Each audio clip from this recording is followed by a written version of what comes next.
Welcome to The Wide Angle. I'm Brendan Fallon. One of China's rocket scientists working on cutting-edge hypersonic missile technology is rumored to have defected to the US in a dramatic James Bond-style exit from China. We're going to explore what this development, if true, could mean for the balance of power between the US and China. But first, the US diplomatic mission in China is asking the State Department to allow American diplomats and their families to return home. This is amid increasingly severe so-called COVID safety measures being imposed by the Chinese regime. Remember to like, subscribe, and most importantly, share alike across social media. The US State Department is preparing to authorize the departure of diplomats and their families from China, according to unconfirmed reports. It's suspected this is because the US government cannot protect these people from the Chinese Communist Party's severely disruptive outbreak control measures.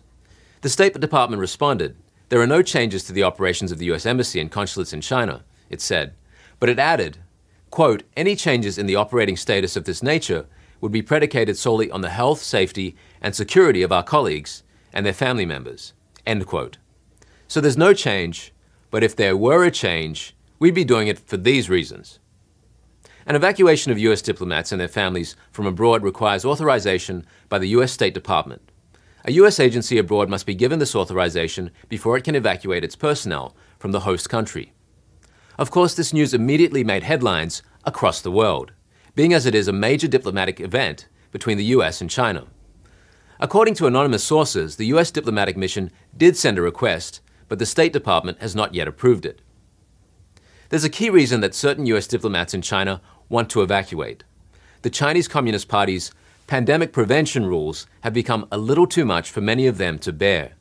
Under the rules, diplomats could be forced to visit fever clinics or forced to quarantine separately from their children.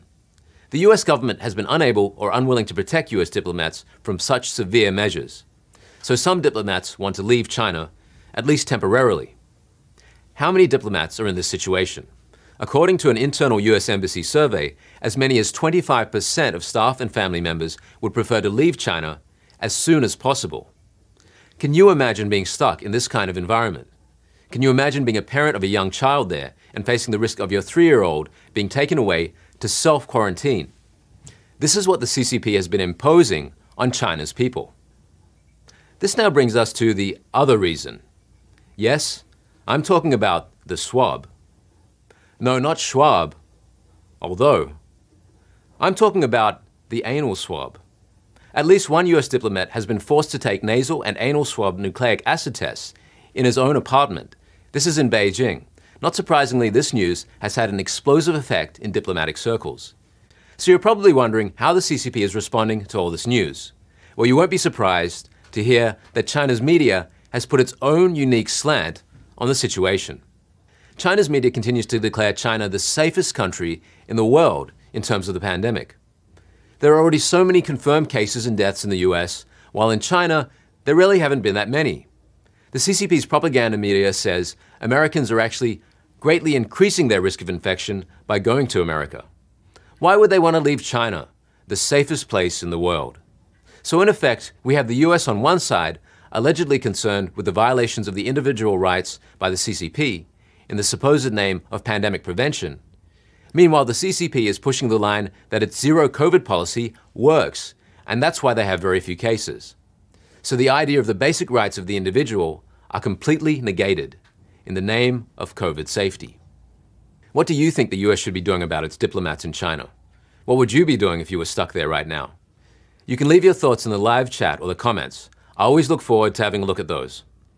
Now, in other news, there's the intriguing rumor that a Chinese Communist Party rocket expert has defected to the US. This extremely viral news was first reported exclusively by Britain's Daily Express.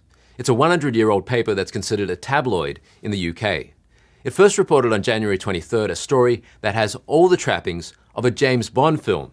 In fact, it even involves the British Secret Intelligence Service, MI6. In this case, it was MI6 helping a Chinese missile expert escape from Beijing to the United States. The expert, who is just in his 30s, has been involved at the highest levels of military tech advancement. He helped develop at least 2 of the CCP's most sophisticated hypersonic missile programs. One of these is the medium-range hypersonic missile launch glide vehicle. It's capable of carrying a Dongfeng 17 missile with a range of 2,000 miles or 3,200 kilometers. It said the Dongfeng 17 missile is the first hypersonic missile in the world to be officially placed in active service. This missile, it's also said, can change trajectory in the atmosphere. This makes it difficult to be intercepted by anti-missile systems. It's considered the CCP's latest aircraft carrier killer. This ups the CCP's leverage in its tensions with the US, particularly in terms of limiting access to the Taiwan Strait. Then there's the Hypersonic Missile Delivery System, the second program that the defected expert worked on. This is what sends missiles out of the atmosphere to circle the globe like man-made satellites before they re-enter the atmosphere. While out and about, they can target any objects on the ground. This is done through variable orbit flight and heat-seeking technology. On top of that, the missile is capable of carrying a nuclear warhead. This system was publicly tested last summer. It shocked the US military. Mark Milley, the chairman of the Joint Chiefs of Staff, had this to say on the topic. What we saw was a very significant event of a test of a hypersonic weapon system, and it is very concerning. It was very close to a Sputnik moment. What we saw was a very significant event of a test of a hypersonic weapon system, and it is very concerning. Of course, the Sputnik moment here refers to the Soviet Union's 1957 launch of the world's first man-made satellite. They did this ahead of the US during the Cold War-era space race. This left America struggling to catch up. In terms of hypersonic weaponry advantage, this development would save the US and UK at least 2 years. The reason being it would cost the CCP at least 2 years to significantly modify its original design, so as to make the leaked information invalid. 2 years is a very long time in this arena. The Daily Express report also detailed how the expert fled China. It said he was not a political dissident, but was extremely unhappy about not getting the promotion he deserved. Now, if you're the manager of a 7-Eleven and the high school kid you've got mopping the floor wants to be put on the cash register, or he's going to walk, it's probably not the end of the world if you have to replace him with someone else. But when we're talking about a guy who's helped you build one of the world's most powerful weapons, and he has all those military-grade secrets in his head, if he wants a promotion, then you probably want to give it the consideration it deserves. Just a thought. The man in question made the connection with British intelligence in Hong Kong in late September last year. MI6 immediately dispatched a 3-member team, including technical experts, to Hong Kong. It simultaneously notified the CIA.